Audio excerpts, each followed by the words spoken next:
सर्वप्रथम जिनके माध्यम से श्री राम कथा हम और आप नित्य श्रवण कर रहे हैं, हम सबों के बड़े भैया श्री घनश्याम मणि शांडिल्य जी महाराज, अभी अभी जिनके द्वारा बड़ी दिव्यतम चर्चा सुन के हम लोग लाभान्वित हो रहे थे। ग्वालियर की धरा से पधारी हुई सम्मानिया विदुषी बहन श्रीमती कृष्णा देवी जी, मेरे बाद जिनके प्रवचन से आप आप्यायित होंगे, बड़े भैया श्री अखिलेश मणि शांडिल्य जी महाराज, भगवान की पावन कथा सुनने के लिए उपस्थित समस्त धर्मानुरागी महानुभाव, श्रद्धामयी माताएं बहनें, छोटे छोटे बच्चे एवं बच्चियां, नैतिक सुरक्षा ज्ञान यज्ञ सत्संग समारोह के आयोजन करता, जिनमें महती भूमिका है भाई श्री सत्यम जायसवाल जी, अवनीश बर्नवाल जी, घनश्याम मधेसिया जी, भाई विजय कुमार सैनी जी, और अभी तो भैया संचालन कर रहे हैं। वैसे हम लोगों के परमानेंट संचालक जो हैं वो राम आशीष साहनी जी हैं। तो आप सभी को हार्दिक अभिनंदन, वंदन, नमन। आइए, परंपरा बताने की आवश्यकता नहीं है, समय कम बा, बात ज्यादा बा। रास्ता में आवत रहे तो माता जी गोड़ ला के पूछ लिए, बाबा आज राउर अंतिम बा। तो हम कहनी कि माता जी अब हमार अंत बा कि कथा के अंत बा, तो ऊपर वाला जानता है। माताएं भावुक होती है ना, पूछने का मतलब था कि आजे भर कथा हुई। तो आइए, बात बहुत ज्यादा है। 2 बार सभी लोग प्रेम से भगवान के मंगल में नाम का कीर्तन करेंगे, ताली बजाते हुए सब लोग बोलिएगा, ध्यान दीजिएगा। बड़ी पुरान गीत हम माता जी हमार दादी गावत रहे, यह गावत गावत मर गई, लेकिन तू लोग गई बुझा तो अमर हो जी बुझा। सब लोग बोलो, अरे चिड़ैया बन के उड़ गईले राम जी हमार हो, चिड़ैया बन के उड़ गईले राम जी।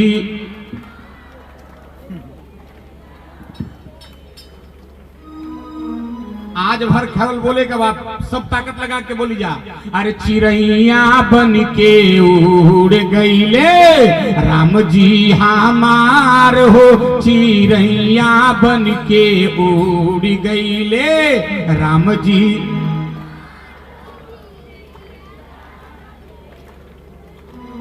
हाँ, कौशल्या जी कह रही हैं, बजाओ।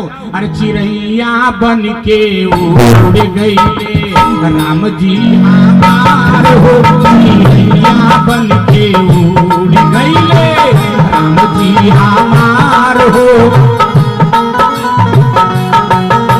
अरे राम जी हमार हो, चिड़ैया बन के उड़ गईले राम जी।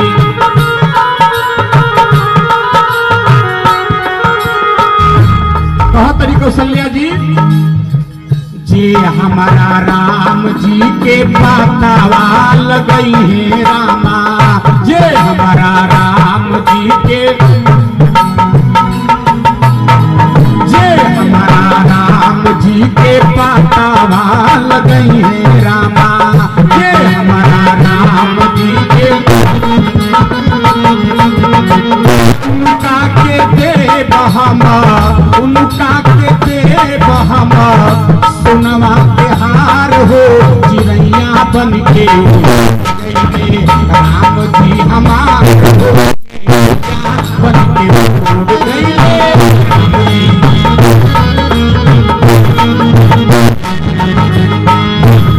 एक बार दोनों हाथ उठा लीजिए, अंतिम लाइन है, माताओं बहनों को नहीं, आप लोग नीचे से बजाइए। अरे जे हमारा राम जी के खबरी जनई है रामा, जे हमारा राम जी के, जे हमारा राम जी के खबरी जनई है रामा, जे हमारा, उनका के देव हम, उनका के देव हम, अयोध्या के राज हो, चिड़ैया बन के राम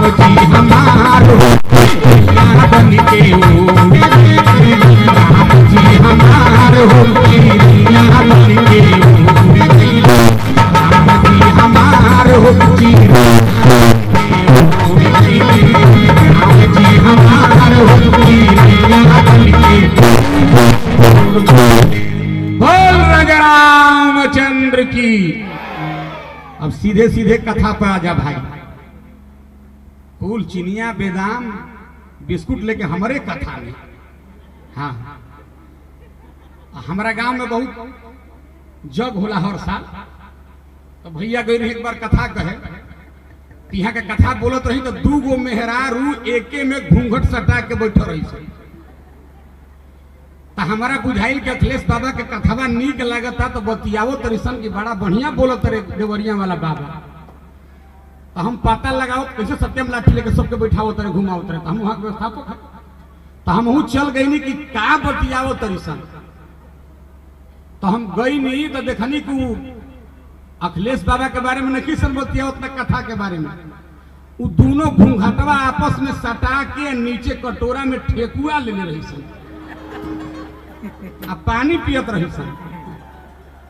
अब बताओ ऐसे श्रोता लोग बैठ जाए, लेकिन यहाँ की माताएं बहनें बहुत शांति से सुनती है। बहुत बहुत धन्यवाद।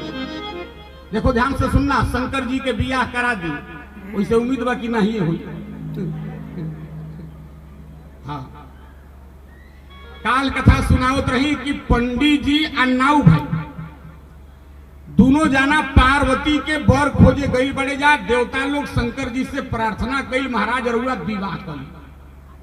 शंकर भगवान विवाह करे पर तैयार हो गए, विवाह करे पर तो तैयार हो गए, लेकिन पंडित जी अन्नाऊ भाई सोचे लगले जा। मानस पढ़ लीजिएगा, हम अपने मन से नहीं बोल रहे। ई दोनों देवता लोग कहबे न कैले जा कि तहरा केकरा ले बियाह करे के। तब बियाह के तो बात हो गई शंकर जी के, लेकिन केकरा ले बियाह हुई ई मामला पता ना चल। दोनों जना खड़ा होके माई बहन ये सोचत रह जा। तब तक शंकर जी के सामने राम जी प्रकट हो गए, जहां शंकर जी ध्यान लगा के बैठे हैं। अरे लहरेला झंडा घंटा खूबे घहराला हो की परवाना, हो की परवा परवाना। अब बाबा मोरा आसन हो लगावे ले की परवाना।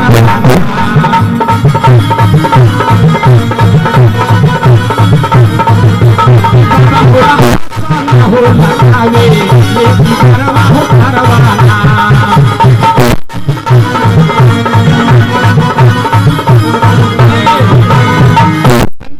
के पेड़ के नीचे बैठे हुए ध्यान से सुनना। और उसी समय राम जी प्रकट हो गए शंकर जी के आगे। आ कहले महाराज, अगर रउआ हमरा के अपन स्वामी मानी ना तो हमरा के एगो चीज दी। कहले का?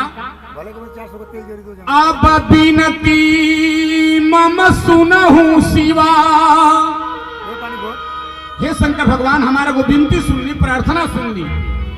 अब बिनती मम सुनहु शिवा, जाओ मो पर निज ने।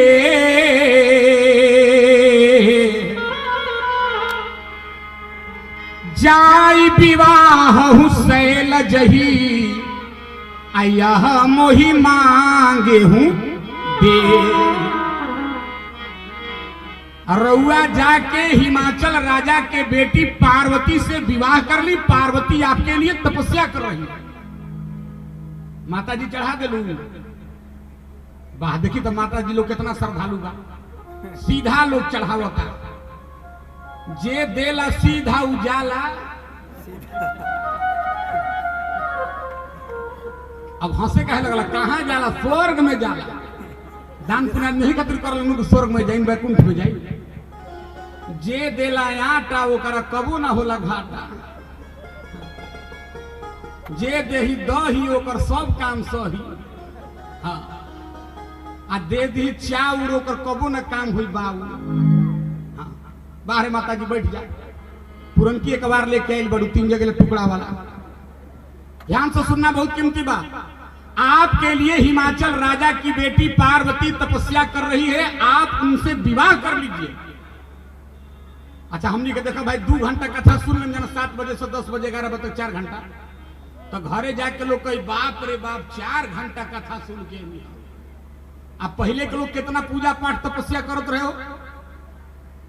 कितना तपस्या पूजा पाठ करते रहे। ध्यान से सुनना बहनों, आपके लिए बता रहा हूं, पार्वती जी शंकर जी को पाने के लिए कैसे तपस्या की थी। जनवरी के महीना में, पूस के महीना में बर्फ पर बैठ के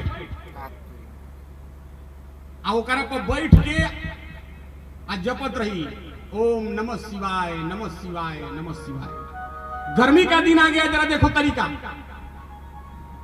12 बजता, सूर्य भगवान आकाश में खिलल बड़े, प्रचंड गर्मी, और चारों ओर से लकड़ी या गोईठा जला के और बीच में बैठ के पंचाग्नि तापती थी और जपती थी, नमः शिवाय नमः शिवाय नमः शिवाय। खाद का रही हो। हमने यहाँ पे आजकल व्रते में मेहरारू माई बहन भाई सब लोग ज्यादा खाला का हो। व्रत आई ओकरा 2 दिन पहले से लिस्ट बने को शुरू हो जाए। 2 दिन पहले से हमारा द्वार पे को बुढ़िया माई दिया, बड़ी भक्त थी। एक दिन हम गईनी तो मुंह लटका के बैठे रहे, तो हम कहनी काहे दादी काहे उदास बाड़ू, कलश की का कहिए बाबा बर तुलू बानी। तो हम कहनी तो कुछ खैलू है ना, तो कलश की का खैनी है। आधा किलो दूध पियनी है, आधा किलो सेव खैनी है, पाव नारंगी खैनी है, 100 ग्राम अंगूर खैनी है, 50 ग्राम काजू खैनी है, 50 ग्राम किशमिश खैनी है। लेकिन ए बाबा अन्न के गर्मी, अन्न के गर्मी है। हम कहनी तारा लग हिमालय पहाड़े बाकी बखाए खातिर, अन्न के गर्मी, अन्न के गर्मी बताओ। लेकिन ध्यान से सुनिएगा, पार्वती को क्या खात रही हो। पेड़ पर उल्टा लटक के, शिव पुराण में कथा बा, अब पार्वती तपस्या करत रही। तीसर का तरीका देखा, अब भोजन क्या करत रही। कहा कछु दिना भोजना बारी बतासा। बारी माने पानी पी के, या बतासा माने हवा पी के तपस्या कर रही थी शंकर जी को पाने के लिए। और बेल की सूखी हुई पत्तियां जो जमीन पर गिरी थी माताओं सज्जनों, उसको उठा के पार्वती खाती थी। बेल की सूखी हुई पत्तियों को खाने के कारण से पार्वती का एक नाम पड़ गया अपर्णा। ऐसा तपस्या करते रहे। तो जहां 11 बज तो कहतिया चलो हो चलो हो, बेचैन वालों। लेकिन इतना घोर तपस्या कर रही महाराज, आपके लिए हिमाचल राजा की बेटी पार्वती तपस्या कर रही है, और वह पार्वती ने विवाह कर लिया। शंकर जी कहले महाराज राउर आदेश हम ठुकरा ना सकीना। सिरधारिया यसु सिरधारिया यसु करिया तुम्हारा, परम धर्म यह नाथ हमारा। महाराज राउर आज्ञा का हम सिर पर धारण करतनी, जाई पार्वती ले विवाह करम। जैसे कहले सिर पर राउर आज्ञा धारण करतनी, राम जी कहले भोला बाबा हमारा आज्ञा के सिर पर मत धारण करो। कहले काहे। कहले ये चलते कि तहरा माथा पर सिर पर बाड़ी गंगा, आ गंगा के ऊपर रखबा हमारा आज्ञा। हम सुनाते हैं कई बार गीत, शंकर जी के माथा पर के बा तो आई हो दादा, ताली बजा कर एक लाइन बोलना, अरे आई हो दादा कैसन भोला के घर, आई हो दादा कैसन भोला के घरी करवा। हवा बहत उनकर गंगा जी पवित्र बा, माथावा बहत उनकर गंगा जी पवित्र बा। भोला के हो कैसन भोला। माथे पर है गंगा, और वो गंगा जी के ऊपर आज्ञा रखबा बाबा, तो आज्ञा जब गंगा जी के धारा मारी तब बह के हरिद्वार ले चल जी कलकत्ता। तो हमार बात रुआ भुला जाइन, हमारी आज्ञा को आप माथे पर मत धारण कीजिए। अब उर राखे जो हम कहे, जो मैं कह रहा हूं उसको हृदय में धारण कीजिए। ध्यान से सुनिए माई बहन। अच्छा, इतना कह के राम जी अंतर ध्यान हो गया। शंकर जी कहले ठीक बा, हम पार्वती ले विवाह करे पर तैयार बनी रहो। देश बताओ तो शंकर जी सप्तर्षि लोग के बोले महाराज पार्वती हमारे लिए तपस्या कर रही है, आप लोग जा करके पार्वती का परीक्षा लीजिए कि क्या सचमुच में पार्वती हमको चाहती है, प्रेम परीक्षा लीजिए। अच्छा, अब सप्तर्षि लोग माई बहन चल गिले जा पार्वती जहां तपस्या करत रही, एकदम सुकुमार शरीर, आ जाके सप्तर्षि लोग कहले जाए पार्वती काहे खातिर तपस्या करत रही? शंकर जी के पावे खातिर? कहली हाँ। अरे राम राम राम, शंकर से बिया करे खातिर इतना तपस्या करत रही, उनका तो रहे के घरे नहीं थे, नंगे घुमाला, भीख मांग कर खाते हैं। अरे तुम कहो तो तुम्हारा विवाह हम लोग भगवान नारायण से करा दे, वो तो समस्त गुणों के धाम है, और शंकर में खाली अवगुणे बा। महादेव अवगुण भवन विष्णु सकल गुण धाम। ध्यान से सुनना, देखो परीक्षा लेते रहे जब पार्वती के, शंकर के घर नहीं थे, नंगे घूमलन, बैल पर चललन, पहाड़ में रहलन, भीख मांगलन। तुम कहो तो तुम्हारा विवाह हम लोग भगवान नारायण से करा दें। लेकिन वाह रे भारत की बेटी, पार्वती ने कहा महाराज शंकर चाहे बैल पे चलते हो, शंकर चाहे भांग खाते हो, शंकर को रहने के लिए मकान ना हो, कोई बात नहीं है। हमने जब प्रण किया है विवाह करूंगी तो केवल शंकर से ही करूंगी। देखा ही मुनि, लाख कमी है, देखा ही मुनि अविवेक हमारा, वो चाहिए सदा शिव ही भर धारा।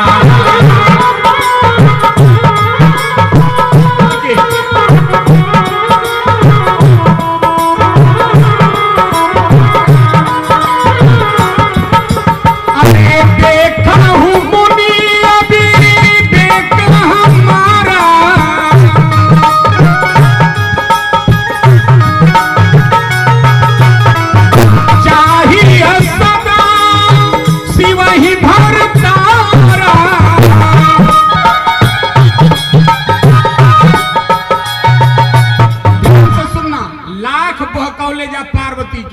लेकिन पार्वती कहली ना, विवाह करूंगी तो केवल शंकर से लाख अवगुण हो।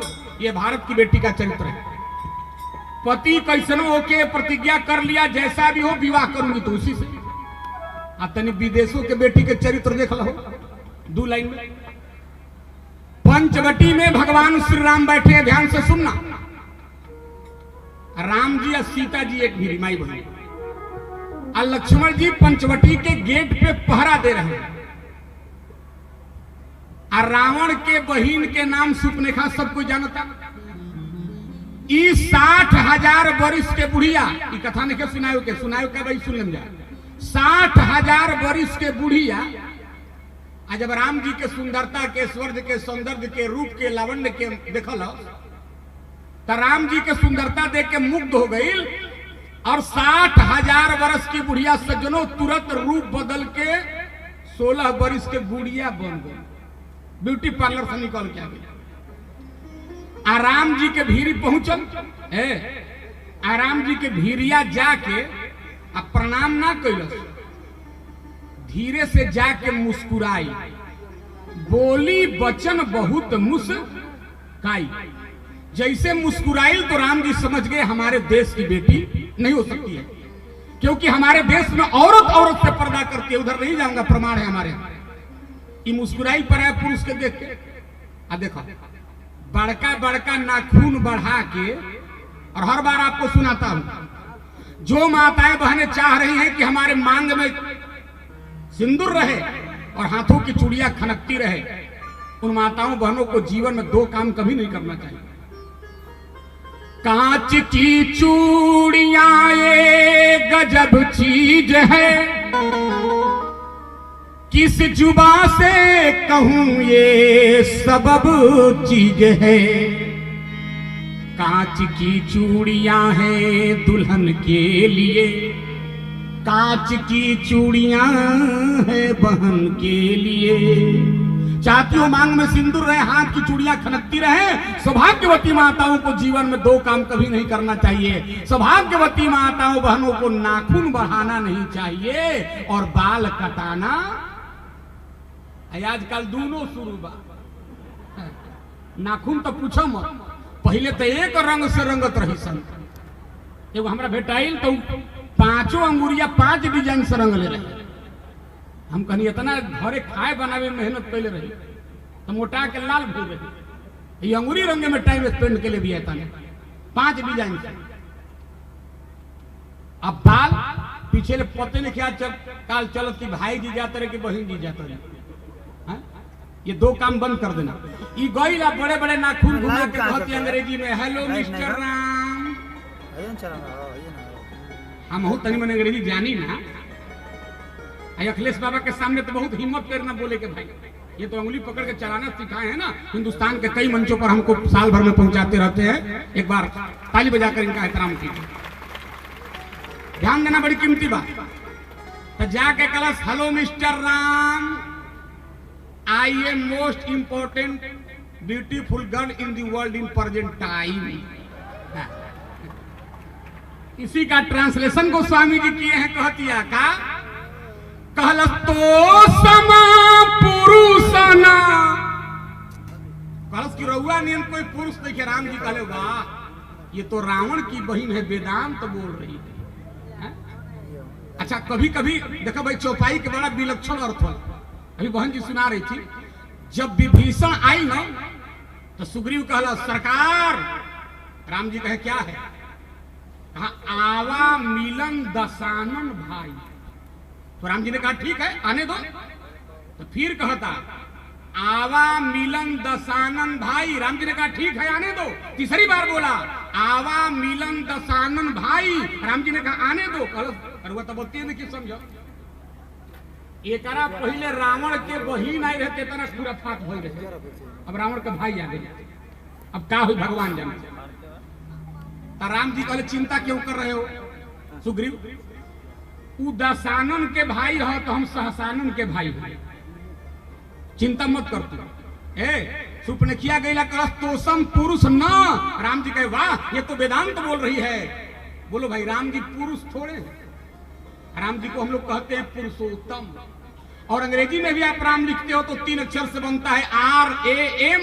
आर का अर्थ होता है राइट, ए का अर्थ होता है एक्शन, एम का अर्थ होता है मैन, यानी राइट एक्शन मैन। जिसका जीवन मर्यादा के तार में बंधा हो उसको राम कहा जाता है। वृक्ष हजारों होते हैं पर फल देते हैं कोई कोई, दीप हजारों होते हैं पर जलते हैं कोई कोई। आदर्श और नैतिकता की बात तो सब करते हैं लेकिन उस पर राम की तरह चलते हैं कोई कोई।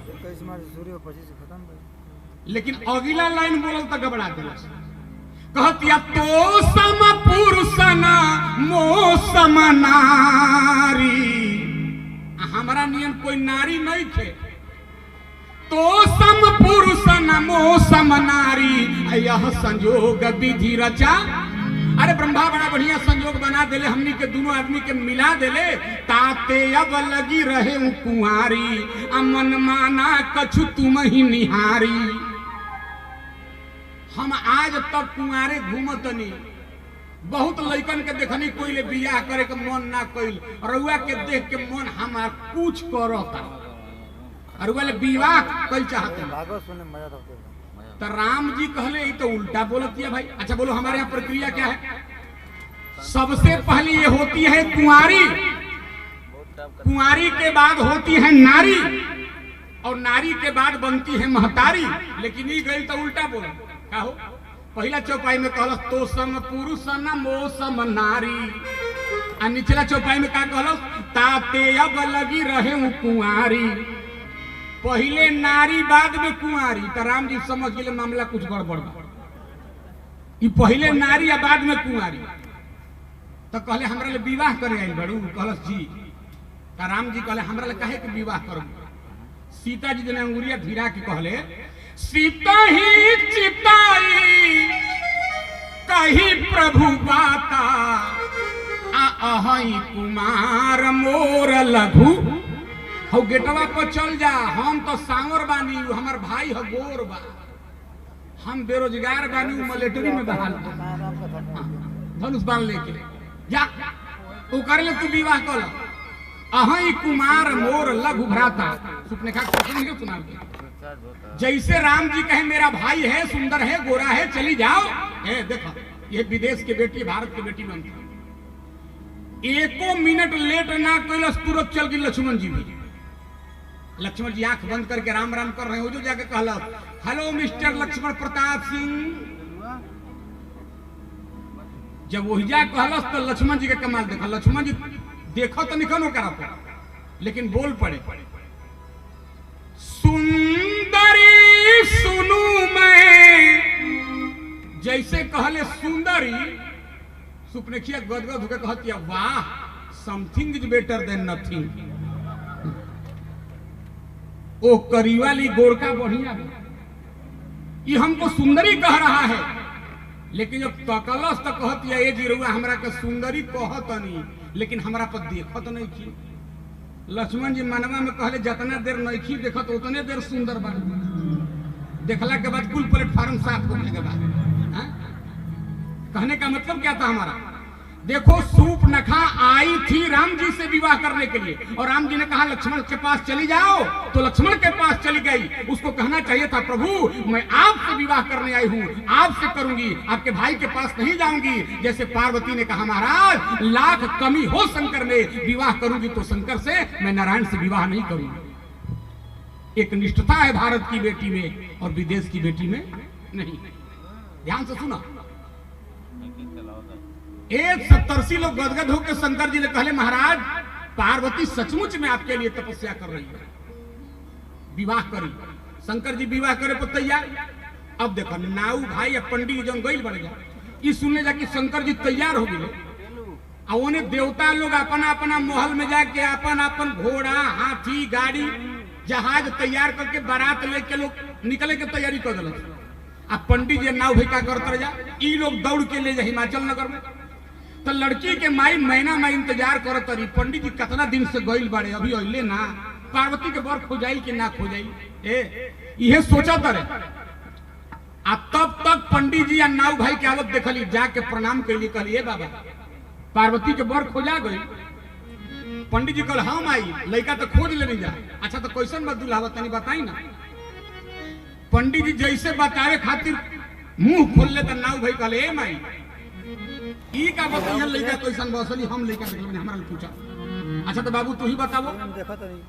तब कहले मन में जागल रहे हुलास, आरे बर खोजे गईनी कैलाश। ए माई हो बूढ़ाऊ के आजा, बेनिशानी देखानी। जैसे ही नाऊ भाई कहले बूढ़ाऊ, तो मैना माई कहली लड़कवा बूढ़ बा का रे। नाऊ भाई कहले ना ढेर बूढ़ ने के काम चलाऊं 87,000 वर्ष के बाद। और भैया ठीक है तो कहली इतना दिन के लड़का होला, ये तो लड़का के बाप के बाप के बाप के बाप के बाप बा। तो नाऊ भाई कहले तार लड़कियों कम बिया। तो कहली हमार लड़की इतना उम्र के बिया। तो कहले तार लड़की के का नाम हो। तो पार्वती के एक नाम है उमा। तो मैना जी कहली हमरा लड़की के नाम है उमा। भोजपुरी में उमा का मतलब का हो, ईमाना। उमा माई के माई के माई के माई, आई बाप के बाप के बाप बा, दोनों के गन्ना फिट बैठा था। ए माई हो बूढ़ाऊ के आजा, बेनिशानी देखानी।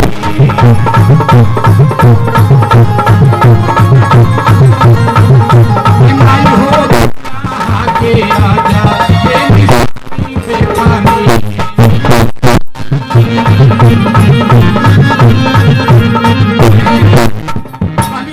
बात बताओ, लड़कवा घर नौकर चाकर बड़ा सन ना, हमार लड़की जाए तो सुख सुविधा होई ना। नाऊ भाई कहले नौकर, लड़का घरे डिजाइन डिजाइन के नौकर बड़ा सन। कोनो के भर दही हाथ, कोनो के भर दही गोड़, कोनो के भर दही मूड़ी, आ कोनो के हाथ ना गोड़ ना मूड़ी अलकतरा के डराम नहीं छोड़ल बड़ा सन। गनी तो सब ड्यूटी पर लग रहा सन, कुमुखहीन विपुल मुख काहू। अरे भूतयांगना बहारे शंकर जी के नौकर आ भूत बरतन खंघारे आ एगो भूतावा के गोतत हम सानी देखनी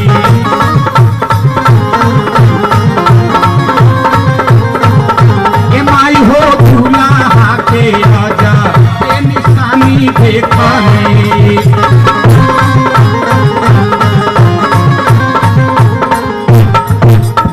नौकर चाकर बड़ा सन ठीक भाई एगो बात बताओ ई जोन लइकवा आई तो अपन नाच बाजा उजा लेके आई ना शंकर जी के बारे में पूछली कि नाच बाजा उजा लेके आई न दुल्हवा नाऊ भाई कहले नाच बाजा लइका अपने नचनिया है अलग नाच पार्टी पहले भाई अलग और जान लो दुनिया में शंकर जी से बड़ा कोई नाचने वाला पैदा नहीं हुआ गई तो रिहर्सल शुरू रहे देखी जोगिनी के नाच अरे मृदंग धैले रहे पिसाच खींचत भूतवे के सरंगी के कमानी देखनी खींचत भूतवे के सरंगी के कमानी देखनी माई हो दूल्हा के आजा बेनिशानी देखनी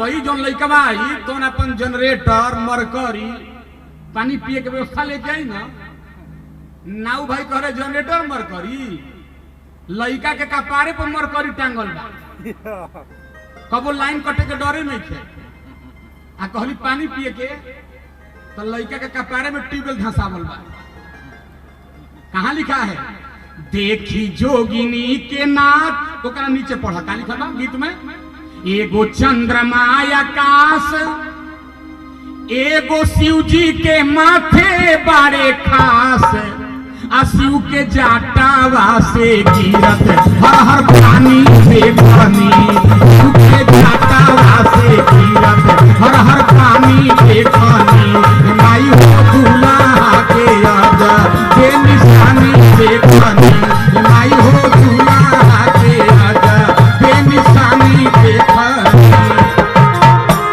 अब इतना पूछ के मैना माई संतुष्ट हो गई लगन पत्री देवता लोग भेजवैलस हिमाचल राजा के यहाँ हिमाचल राजा शंकर जी के यहाँ अब देखो आ उन्हें देवता लोग बारात लेके चल देले बा समय कम बा बारात निकल के पहुंच गई सिरजम चौराहा आता ना आ जवना लड़का के बिया होके के बा ऊबर के पेड़ तब के राम राम करता रहे तो शंकर जी का एक बहुत प्रिय दूत था जेकर नाम है भृंगी वो दौड़ के गई कहता बाबा बारात चल गई सिर जो अमर हुआ हिजे बनी बारात ना का चला शंकर जी कहले सब कोई तो जाते बागो हम न जाइम त का भई भूतवा कल सिका हम आई बहन सब कोई बारात में जा दुल्हा न जाता कितना स्वागत हो शंकर जी कहले अगर हमरे चलते देर बा लेट बा विलंब बा तो देर किस बात की चल जैसे शंकर जी नंग धड़ंग धंग खड़ा हो कहले चल तब भूतवा कलश की हंसाई चल शंकर जी कहले तब कैसे चल भूतवा कलश कह रहे महाराज संसार के जब काले कलूटो लड़का लड़कियों का विवाह होता है क्या हो तब 3 महीना पहले श्वास लगाइए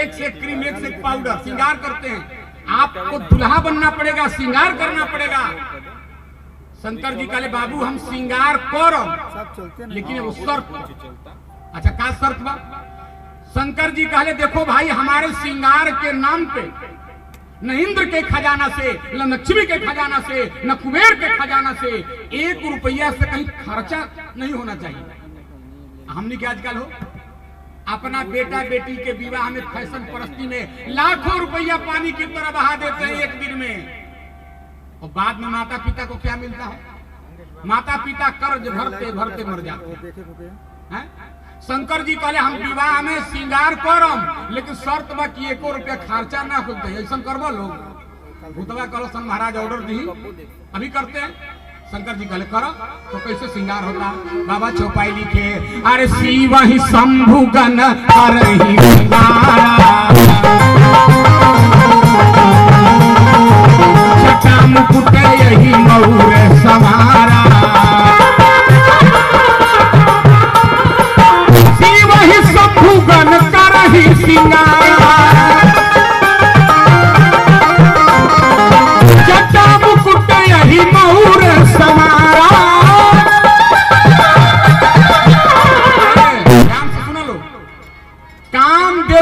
जलाते समय क्रोध में शंकर जी का जो जटा और बाल बिखर गया था, ए बहनी, सबसे पहले भूतवा क्लिनिक प्लस शैम्पू ला के आ बाबा के जटा बाल धोलसन, आ ओकरा बाद मौर पहनैलसन।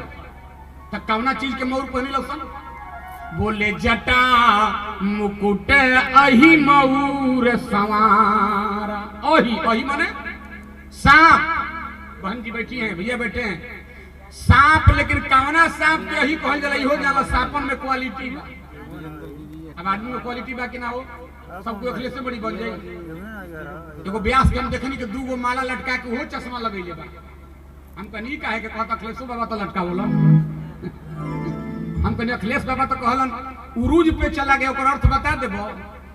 इहे न हाजी बाबा तो कहलस उरूज माने का होला? हम कहीं खाली चश्मे लगेबो के खोपड़ियो रखो हैं। लेकिन ध्यान देना बड़ी कीमती बात। अही माने सांप, लेकिन कवना सांप के अही कहल जाला भी जान लीजिए। जवना सांप के माथा पर मड़ी होला ओकरा के कहल जाला अही। 10 मणिधर सर्पों को लटका के ऐसे मौर बना दिए। जटा मुकुट अहि मऊर सवारा। दूसरका का श्रृंगार करता, बोले कुंडल कंकन पहिरे ब्याला। ए भाई, कुंडल कंगन शंकर जी के पहनावत रसन। कौची ले? सांप ले। ब्याल माने सांप, लेकिन कौना सांप के ब्याल कहल जाला इहो जान लो। सांप के एकक बीता के बच्चन के ब्याल कहल जाला। तो सपवन के बचवा के पकड़ के लेलसन। हमार जन देखी हो, यही चलते हम कहीं ना कथा पंडाल में आकर सुने के चाहिए। नहीं तो एक जन हमरा भेटैले वो गांव में, सबरे लोटा के लेके जात रहन। हम टहले जात रही, कहले प्रणाम बाबा, रउए रतिया में कहत रही। हम कही जी तरुआ बोल नीमन बोलत रही। तो हम कहले रउआ पंडाल में ना लौकत रही। कहले बाबा हम तो छते पले सुन ली ना, साफ साफ सुना ला।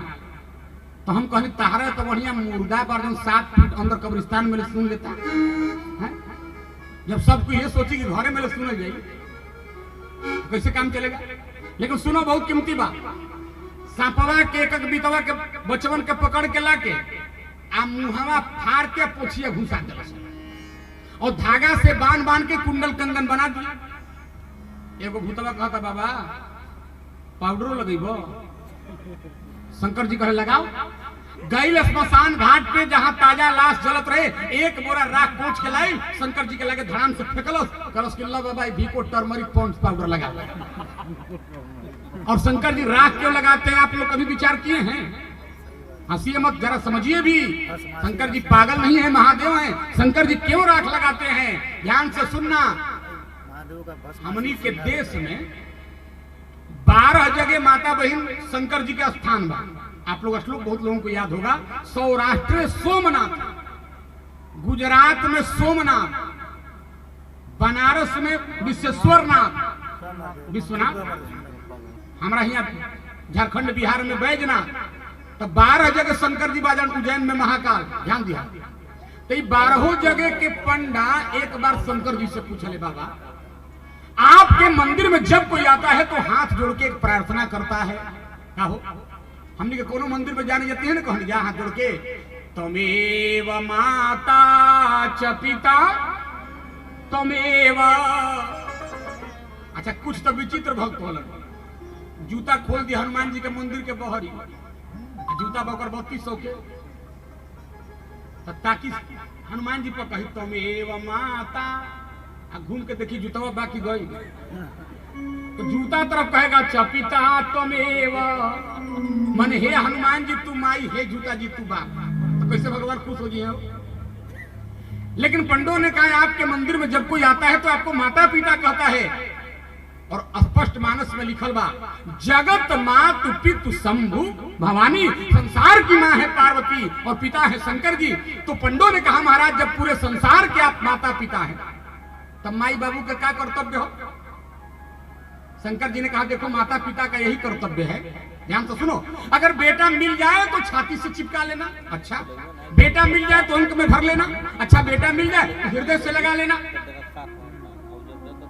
तो पंडों ने कहा महाराज बेटा मिल जाए तो हृदय से लगाना चाहिए, हाँ, आलिंगन करना चाहिए, हाँ, गोद में बैठाना चाहिए, हाँ, तो महाराज पूरे संसार के लोग आपके बेटा बेटी हैं, आपको माता पिता कहते हैं, तो इतने बेटों को आप कभी गले से लगाते हो? शंकर जी ने कहा सबको लगाता हूं। अच्छा कब लगाते हो? शंकर जी ने कहा हमारे सनातन धर्म में नियम है, जब कोई मरता है तो जलता है, और जब जलता है तो राख बनता है, उसी राख को लेकर मैं अपने हृदय से लगाता हूं। ओहो हो, आज मेरा बेटा मिला हुआ है, आज मेरी बेटी मिली हुई।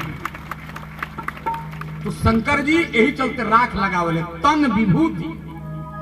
एगो भूतवा कहते बाबा आजो कपड़ा पर लगेबा कि फ्री स्टाइल में चलबो।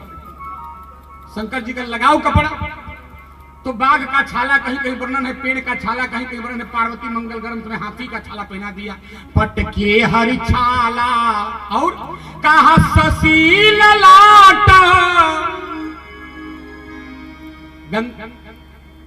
माथे पर चंद्रमा सुशोभित है, सुंदर सिर गंगा, ऊपर गंगा जी खूबसूरती बढ़ा रही है, और नयन तीन उपवीत भुजंगा।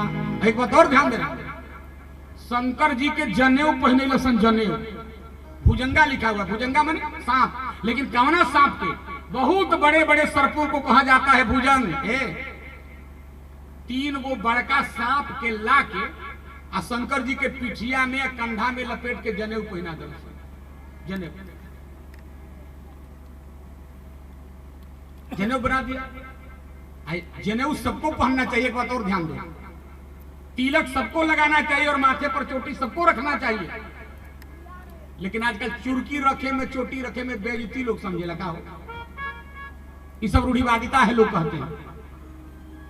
लेकिन ध्यान से सुनना, जनेऊ पहना और शंकर जी के नयन तीन उपवीत भुजंगा, गरल कंठौर नर सिरुमाला, और शिव बेश शिव धाम कृपाला।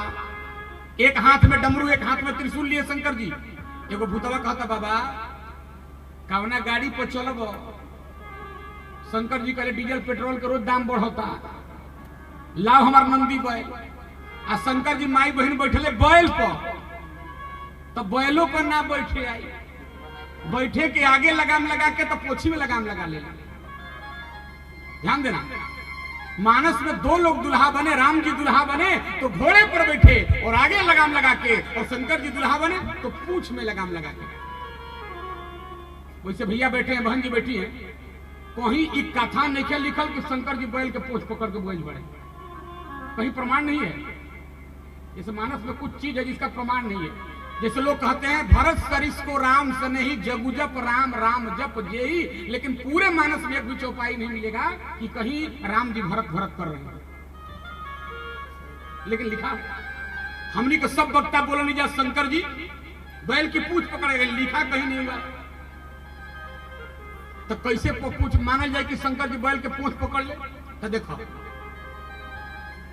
हमनी के दृष्टि से ना, भूतवा जौन रहसन शंकर जी बैठे रहन सीधे, लेकिन भूतवा जौन रहसन ओहनी के लौकत रहे कि शंकर जी उल्टा बैठे बैठे, क्योंकि भूतवादियों को हमेशा उल्टा ही दिखाई देता है।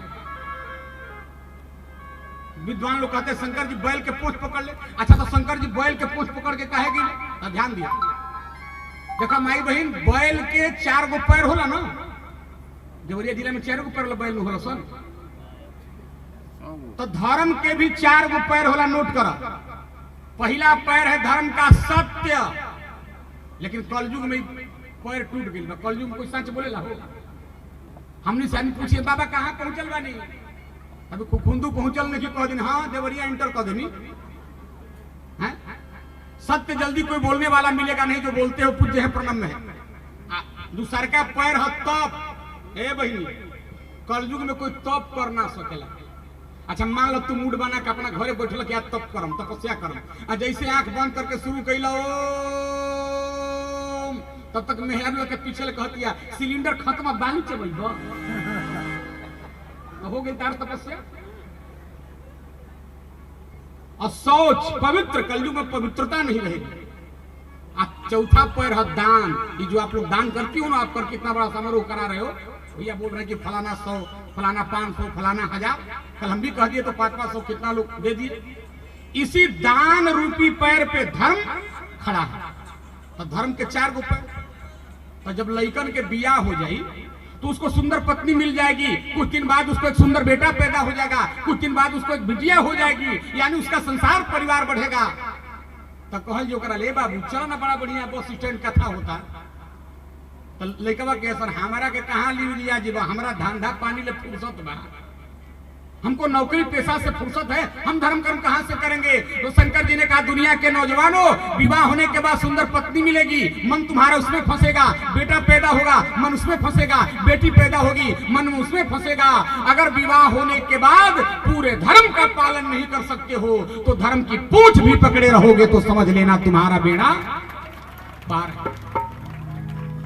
दूसरा का कारण समय कम वसूल है, और बता देता। शंकर जी बैल के पूंछ काहे पकड़ ले? बहन जी भी बहुत बढ़िया बात आपको सुना रही थी।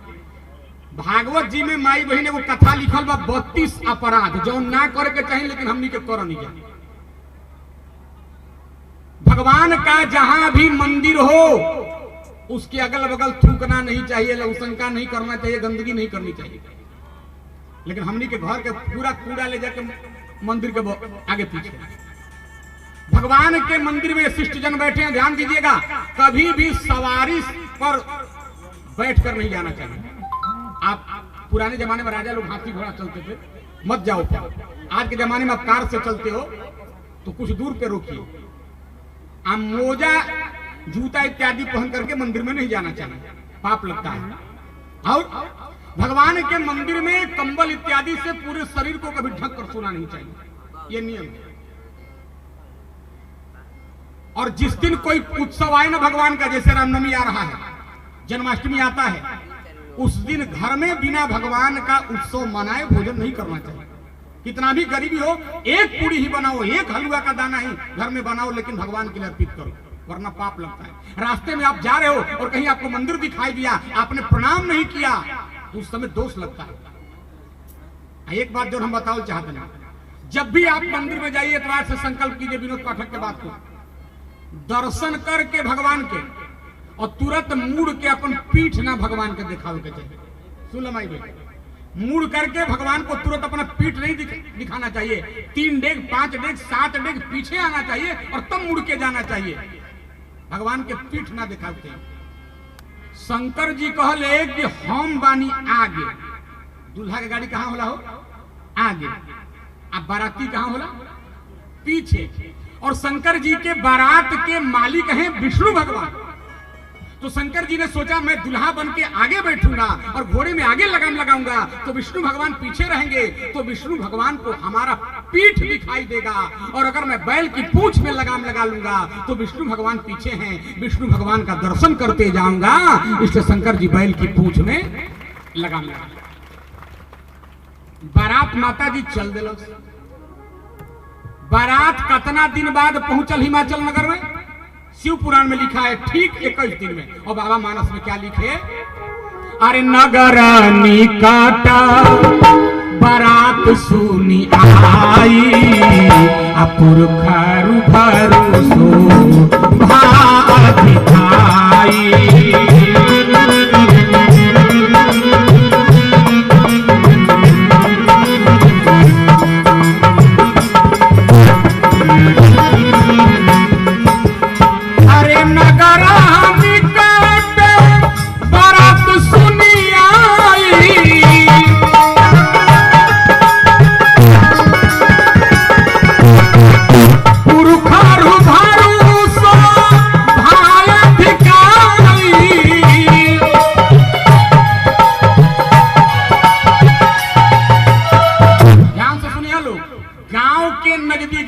बारात के करा गांव के पार्वती जी के, तो दिन के बजट रहे 4, अब बाराती लोग पहुंच गए और सामने गांव दिखाई देता।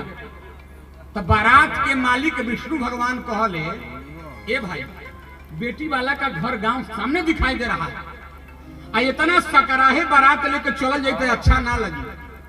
एगो काम करो, गौवा के बहरी बहुत सुंदर एगो बाग रहे, एक में हमने के आराम करके जब किरण डूब जाए सूर्यास्त हो जाए तो बारात लेकर चल जाए। अब सब देवता लोग देखो भाई ओजे बागीचा में बाग में आराम कर लगा। जब सब आराम कर लगा तो देखो विद्यापति जी लिखे, हम अपने मन से नहीं बोले, विद्यापति साधारण कवि नहीं है, शंकर भगवान विद्यापति के घर में नौकर बनकर रहते थे। उगना नाम भैया तो उगना का प्रसंग ही गाते हैं। मानो अपने विवाह की एक एक घटना को शंकर भगवान विद्यापति के कलम से लिखवाए। हमारा देखा माई भाई बारात जब पहुंच गई गांव के नजदीक तो सब कोई आराम कर लगल बागीचा में। तो शंकर भगवान अपना बैला के ठोका लेकर जो तू चरू क्या गई वही बाग के कोना में वो फुलवारी लगल रहे जहाँ तरह तरह के फूल खिले थे, बेली, चंपा, चमेली, डहेलिया, गुलाब, रात रानी। वो फूल चलते लगावल गई रहे कि जहाँ दिन पार्वती के विवाह हुई, बारात आई, मारो सजावल जाई, पूजा हुई फूल। आ शंकर जी अपना बैला के छोड़ले आई जाके कैलस का सब बैल चरल सन घास तो फूलवा चरे लागल। 2 गो चरे 4 गो अपना सिंह ले मार के भाग। तो ओकरा में एगो मालिन रहे फूल के रखवाली करे वाला। उ मलिनिया जब देखलस तब मने मने खिसियात या कहतिया अरे खिसियात या कहतिया अरे कवन दही जरावा के खुलली बाराधावा अरे बगिया के कैले बाउजार गे माई बगिया के कैले बाउजार।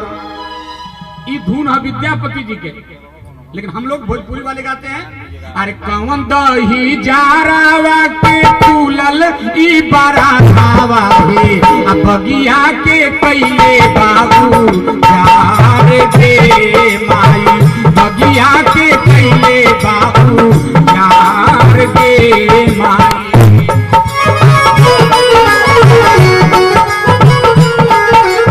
अरे बगी के कैले बाबू यार गे माई।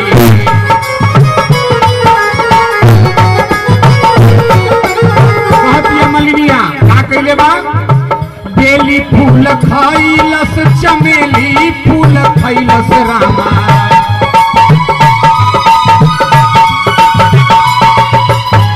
चंपा फूलवा कैले बाजी के भाई। कहतिया क्रोध में भेटी जदी जईते बड़ा था चारवा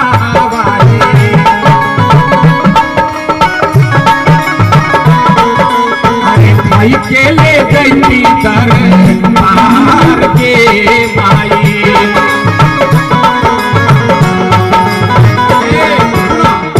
कहतिया कि जमुना के बैल ह भेटा जाई तो राजा के दरबार में लिया जाती और सजा दी थी। आ क्रोध में दौड़ रहल बिया आ तब तक किरण डूब गई, हल्ला भई बारात बढ़ाव। अब सब कुछ तो चल दिलस। शंकर जी फेरा में पड़ले कि हमार नैनो कहाँ गई बैल के। रामशीष भाई खोजत खोजत पहुंचले वही फुलवारी में। तो बैल में तो लगाम पगा रहे ना। जैसे बैला के पीठ पर हाथ रखले मलिनिया देखल शंकर जी के रूप, सांप, खप्पर, त्रिशूल, डमरू। तो एकरा बुझाइल कि कोनो मदारी वाला है। तो दूरे से चिल्ला कहती अरे मदारी वाला तोरे बैल ह। शंकर जी करे लो नहीं तो राष्ट्रपति के मदारी बुझती है। शंकर जी कहले हाँ हमरे बैल है, क्या बात बा बोलो। मलिनिया क्रोध में कहती है तू कहाँ रहल? आज हमारे राजा के लड़की के बारात आए के बाद तू मरल कि सारा फूल तहस नहस कर देलो। शंकर जी कहले कि इस सब बाद में बातचीत हुई, पहले एगो बात बताओ कि तू ये गांव के बेटी हो कि पतो हो? मलिनिया कहलत कि हई देखला बुढ़वा के सुटू सुटू बतियाव। ये सो तोरा क्या मतलब कि हमें गांव के बेटी है कि पतो है? शंकर जी कहले गांव के बेटी हो कबू तो हमार साली लगबू आ पतो हो कबू तो सरहज लगबू। मलिनिया कहता हई देखला हमारे जीजा जी के मुंह, ये जीजा जी बने आवत रहे। तो फूलवा पीने वाली जन बांस के खांची चंगेली ले रहे ओकरा के चला के मरल धड़ाम से शंकर जी के मुंह पर। क्या भाई विद्यापति जी लिखले अरे साली सरहजिया के नातावा लगवले बाबा। साली सरहजिया के नातावा लगवले बाबा। चंगेली के माई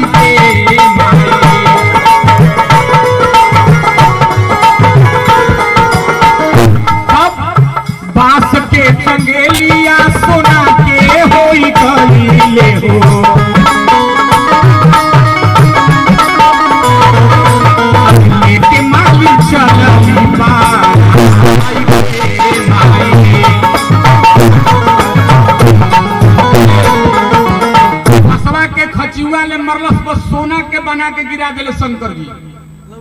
जब सोना के खांची बन गई तो मोलिनिया कहत यार बहुत मशीन बारी, ये तो बांस के खांची सोना बना दिले।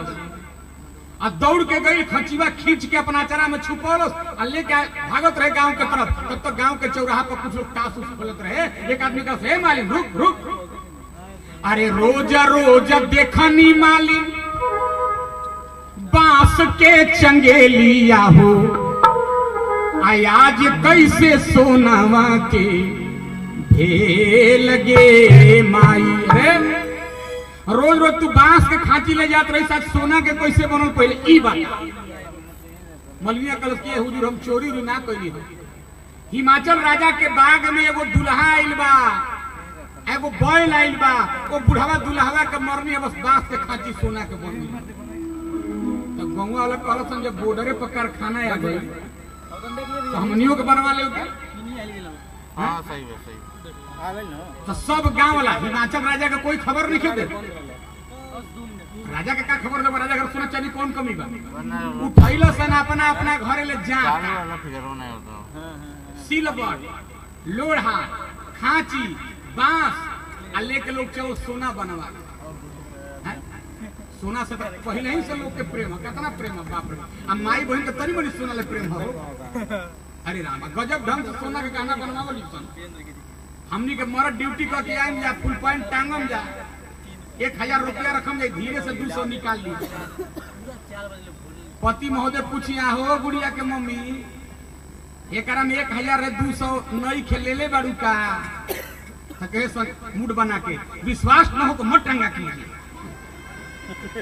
ले जाके कहाँ टांग देवे हो। आ 200 जमा करत करत जब 10,000 हो जाए तो नैहर चल दिया सर। आये नैहर जाके सोना के लंबा नथिया बनवा कर ले सन, डिब्बा देखा के सन अब की बार रक्षाबंधन में भैया इहे दिए बाहर भैया कहाँ सोना से प्रेम आदमी के। देखा भाई कीमती बात, गांव के लोग चलो सोना बनवावे, जाता ले ले, सिलवट ले ले, खांची ले ले, बांस ले ले। विद्यापति जी लिखल है, अरे नगर के नारा नगर के नारा नगर के नारा नारी हाथी दौड़ा ले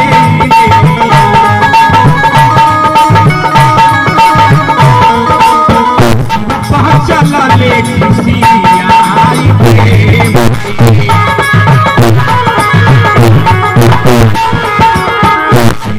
चला ले खुशियाँ आई गे माई।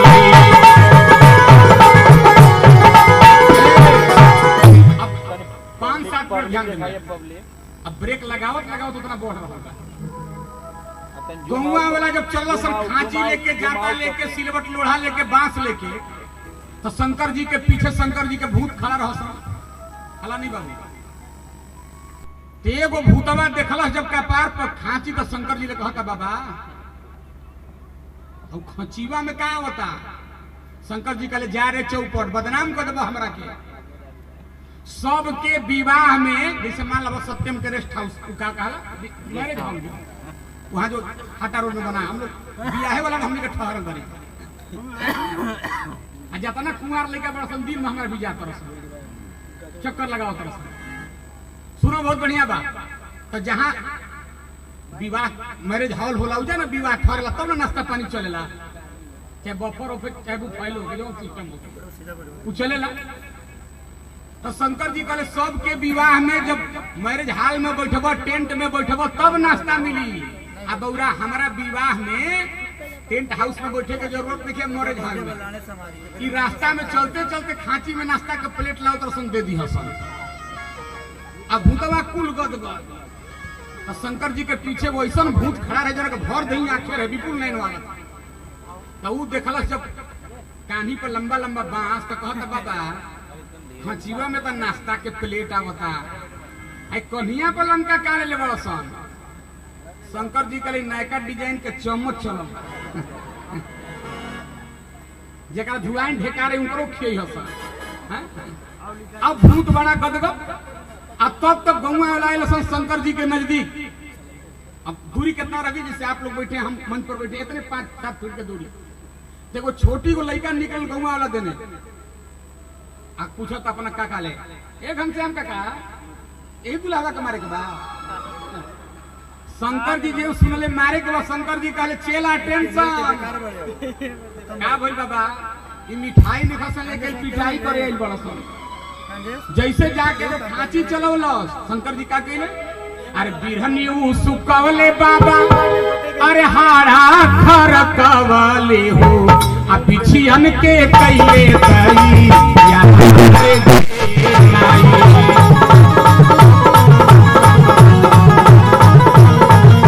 रे बिछियन के कइले तई यार माई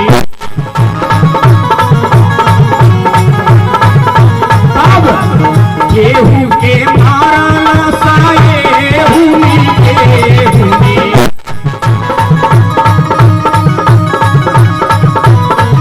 अरे गेहूं के दाल भरली यार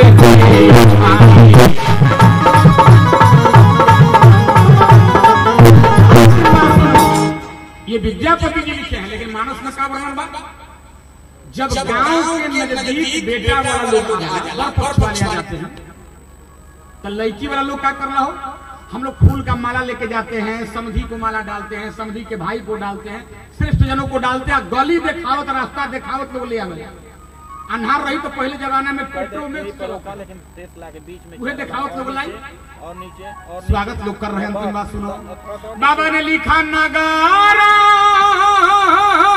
निकाटा बारात सुनी आई तो पुरखरु भरु शोभाय दिखाई तो करी बनाव सजी बाहन नाना चले ले सागर अगर लोग अगवानी करत मिला होता जब गली में बारात आ गई बस अंतिम बात यही सुन लो तब मैना माई के पता चल गई कि गली में बारात आ गई तो माताओं का हृदय तो बेटी के प्रति कितना कोमल होता है मैना माई सोचली अरिछन परिछन बाद में पहले तो एक बार दूल्हा के देख ले छत पर चढ़ गई नीचे गली में झांके लगली आगे आगे गली में ब्रह्मा बाबा जा रहे थे इधर सुनो ध्यान से अब ब्रह्मा बाबा को देख के कहली नारद बाबा जियो तार बेटा जियो नारद जी कहले काहे तना आशीर्वाद देता रू कहली लइका खोज ले बड़ा कितना बढ़िया अच्छा कितना माई बहन के तुलनो ना करे कहे सन लइका खोज ले बड़ा भाई बहन नियन लागत है इतना बढ़िया लइका नारद जी कहले चुप संकल बाड़ू ई तार समझी हमें खाली बाप रे बाप जब समझी इतना सुंदर तब बाबू कितना सुंदर ओकरा पीछे विष्णु भगवान विष्णु जी के सुंदरता देख के बोली अरे बाबा 100% गारंटी है लेके वालू है खाली चुप चुप चुप इन लड़का के चाचा है कहले जब चाचा इतना सुंदर तब बाचा कितना सुंदर हुई है इंद्र भगवान पीछे रावत हाथी पे चढ़ के अरे यह लड़का हनु है ई तो लड़का के संग हतिया है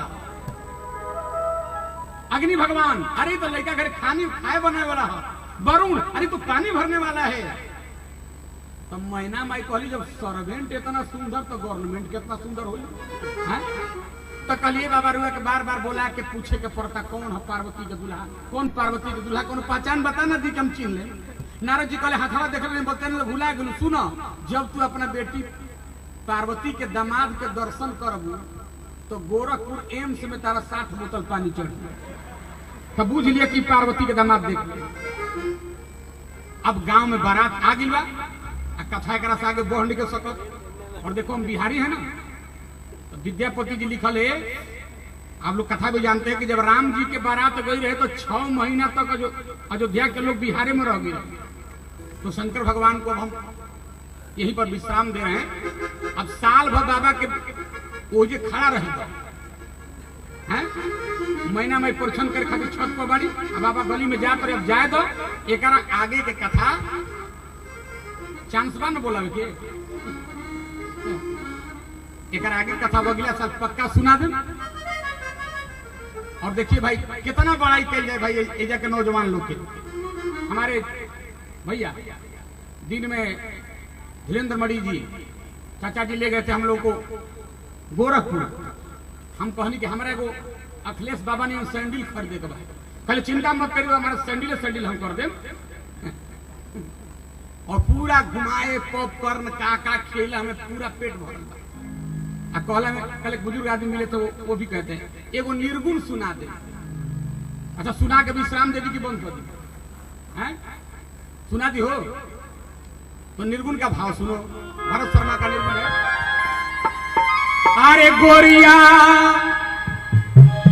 गोरिया के ह हमनी के पति के ह भगवान गोरिया कौन गुनवा पाके ताराई बाड़ू। अरे माया में भुलाई बाड़ू ना हो गोरिया कौन गुनवा पाके ताराई बाड़ू। माया में भुलाई बाड़ू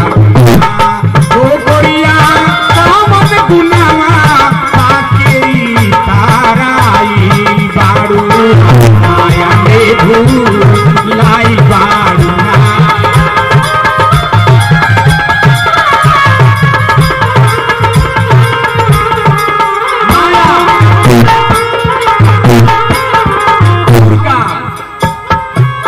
जिस पर गुमान करते हो ना रही ना ऐसनी जवानी उतरी मुंह के एक दिन पानी। रही ना ऐसनी जवानी उतरी मुंह के एक दिन पानी। यार छोड़ लू बाकी यार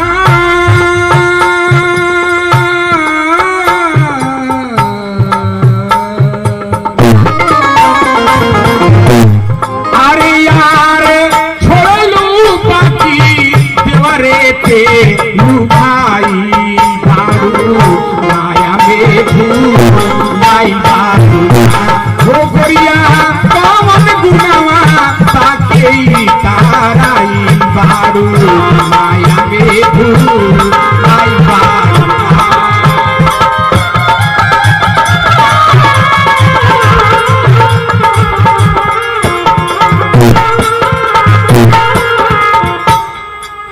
एह दुनिया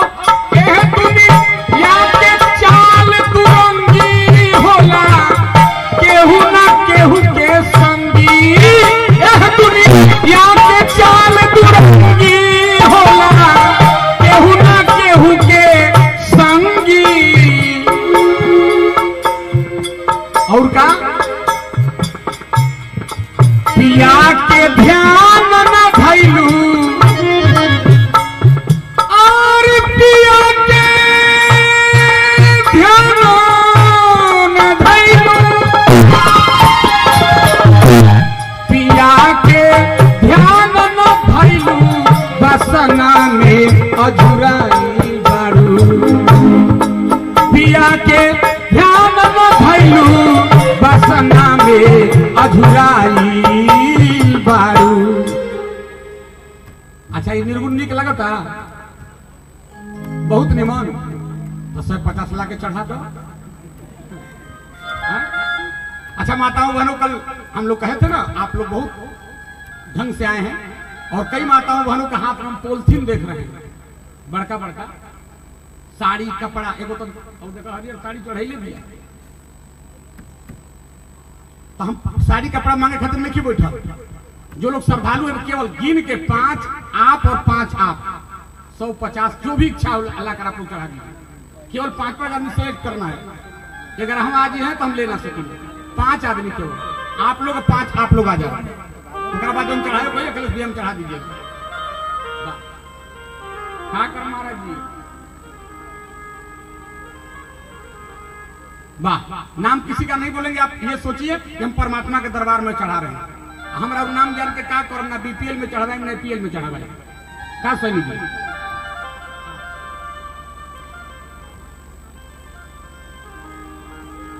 बहुत आशीर्वाद। कोई आदमी भैलन हो गिननी ना बाहर है। देखिए बेटी भी चढ़ाइए बहुत आशीर्वाद। लोग 5 को भी ना पूर्ण जा, जल्दी जल्दी आओ। वाह हाँ, ये बच्ची भी चढ़ाई है, भैया भी देखिए। चला वाह, देखा कुल है अंग्रेज नियन लगती है हो। हाँ, हाँ, बहुत बढ़िया। देखा हो तो बेटी लाओ के पॉलिथीन में साड़ी ना हो झोरा में। ये साड़ी कल पंडिताइन पहनी है ना, 3 टाइम हमारे का तेल लगई है। ला वाह, रख दो वहीं पर, ऊपर चढ़ा दो, रख दो बाबू, ही रख दो। बस अब आप लोग बैठिए, हो गया, चलिए हो गया, बंद करो लोग। क्या हो सत्यम, जल्दी जल्दी कराए को जगह। अब सर्दे बात रोकल थोड़े जाए, बांध टूट गया तो जल्दी जल्दी आ जाओ, जिनको आना है आ जाओ जल्दी, तुरंत अपने स्थान पे जाके बैठ जाना। भगिया मत, अंतिम दिन के बिना कथा प्रसादी ले ले, आरती ले लेना जाए जाला। वाह धन्य बारू ये जाके माता जी। ये जमराज भगवान बुढ़ियन माई के 10 साल कागज मत खोजी हो। वाह वाह, देखा आई आ गई, कितना छोट बा। ये देखिए 11 रुपया बच्चा प्रदान किया है, बहुत बहुत आशीर्वाद। हम तो बेकारे लड़कों के भगावत रही, देखो हनी कुल पैसा चढ़ावत रहे। वाह भाई, शंकर जी का बाराती आ गया, देखिए प्रकट हो गई कथा में, असली बाराती है। बहुत बढ़िया बहुत बढ़िया। हाँ वही में रखवा दो, श्रद्धा पात्र रखवा दो, श्रद्धा पात्र उसी में पैसा आप लोग डाल दीजिए, जो श्रद्धा जल्दी आके। और सुनिए अंतिम लाइन, पिया के ध्यान न धैलू बसना में अझुराई बारू। पिया के ध्यान न धैलू बसना में अझुराई बारू। माया में लाई गोरिया कलावान गुनवा बाके ताराई बारू। माया में लाई वो गोरिया कलावान गुनवा बाके ताराई बारू। माया में लाई वो गोरिया कलावान गुनवा बाके ताराई बारू। माया में बोलिए राम कृष्ण भगवान की, बोलिए हनुमान जी महाराज।